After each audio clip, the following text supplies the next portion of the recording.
Pozdravljeni. Ferrari F1 pomišljaj 75 je verjetno najboljši bolid prvega dela sezone 2022. A danes se bomo začeli spraševati, kakšen je njegov razvojni potencial.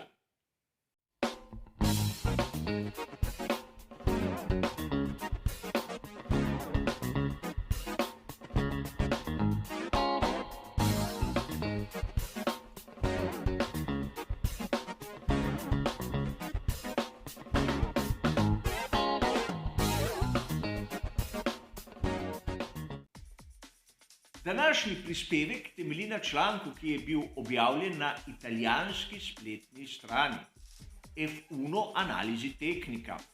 In kot ste razumeli že iz samega imena tega portala, vam je jasno, da gre za spletno stran, ki se ukvarja tudi z analizo tehničnih podatkov. In priznam, mnogokrat jih uporabljam kot izjemno zanimiv ter zanesljiv vir. A zanimivo je tudi zaradi tega, ker italijanski vir je malček kritičen do skuderije Ferrari, kar se običajno ne dogaja. Poglejmo si, kaj menijo na spletni strani o razvojnem potencialu Ferrarija F1 pomišljaj 75. Namreč izjemno so zaskrbljeni, pričakujejo posodobitve, ki bo letošnji bolid skuderije Ferrari premaknil malce naprej.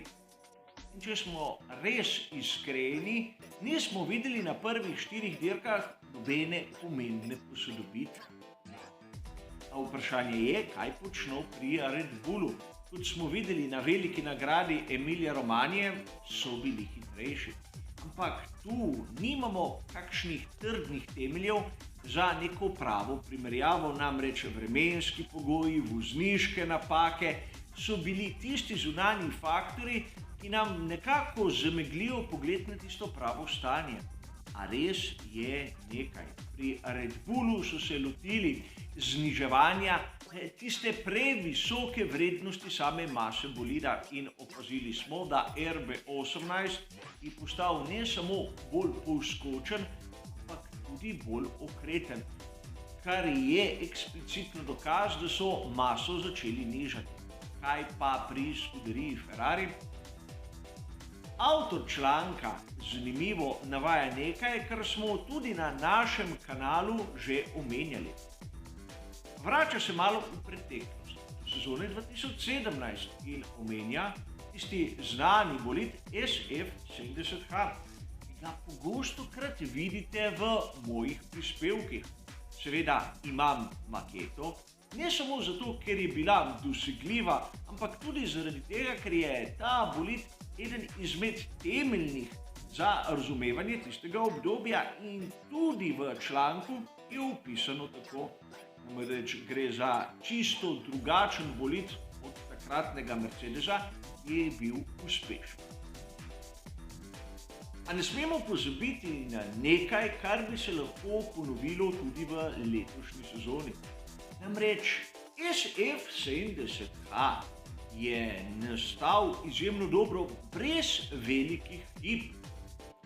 Njegov potencial razvoja je bil bistveno nižji od tistega, kar smo videli naprimer pri Mercedesu.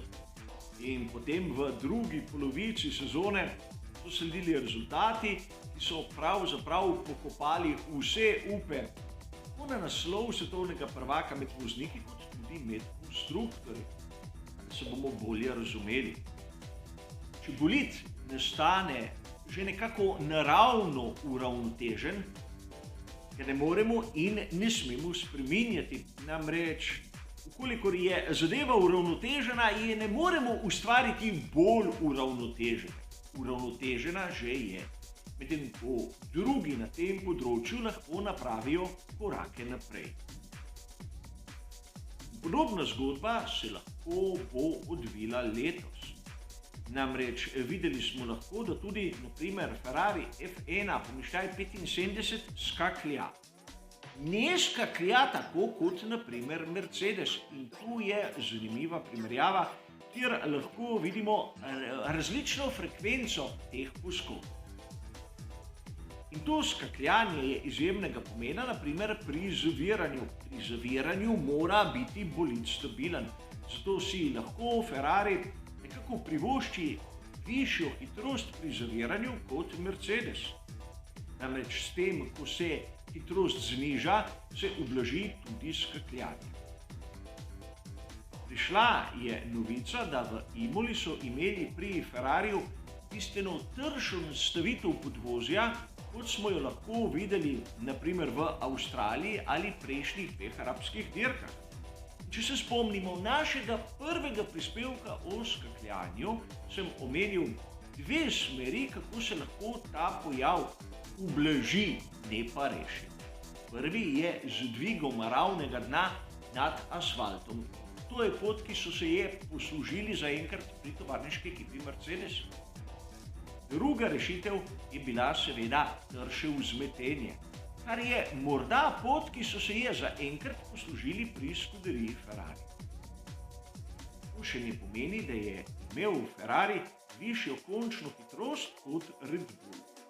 V članku lahko zasledimo izjemno zanimivo tabelo, ki nam prikazuje na kvalifikacijah razliko v končni hitrosti med Red Bullom in Ferrarijem.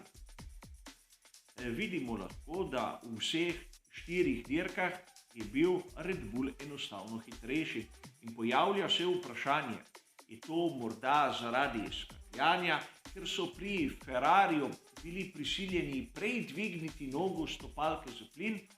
Seveda, vprašanje ostaja odprto. Dejstvo je, da v Imoli je bil Red Bull hitrejši. Zato bi morali pričakovati nek odgovor skuderije Ferrari. Namreč to, da so imeli malček sreče, kar se tiče zanesljivosti, ampak določeno tehnično prednost na prvih dirkah ni dovolj. Namreč Red Bull je začel delati v pravo smer in ukolikor želijo obdržati tisto razliko, morajo nekaj storiti tudi v Maranellu. Prebrali smo lahko, da na prihajajoči veliki nagradi Miamija ne bo tistih toliko pričakovanih posodobitev, bo nekaj novih delov, bodo pa bolj namenjeni temu, da se bo bolid prilagodil sami progi. Zato se lahko začnemo spraševati, kaj bomo videli na veliki nagradi Španije. Kolikor pri skuderiji Ferrari ne bo nekih novosti, lahko pričakujemo, da bo Red Bull dobesedno odpeljal naprej.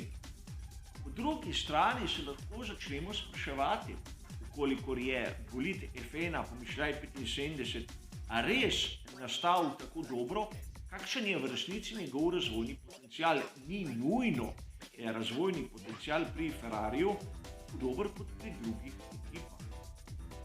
In rad bi vas spomnil na nekaj. Pri predstavitvi modelov sem napravil neko primerjavo, kjer smo skušali ugotoviti medosno razdaljo pri vseh ekipah za letošnjo sezono.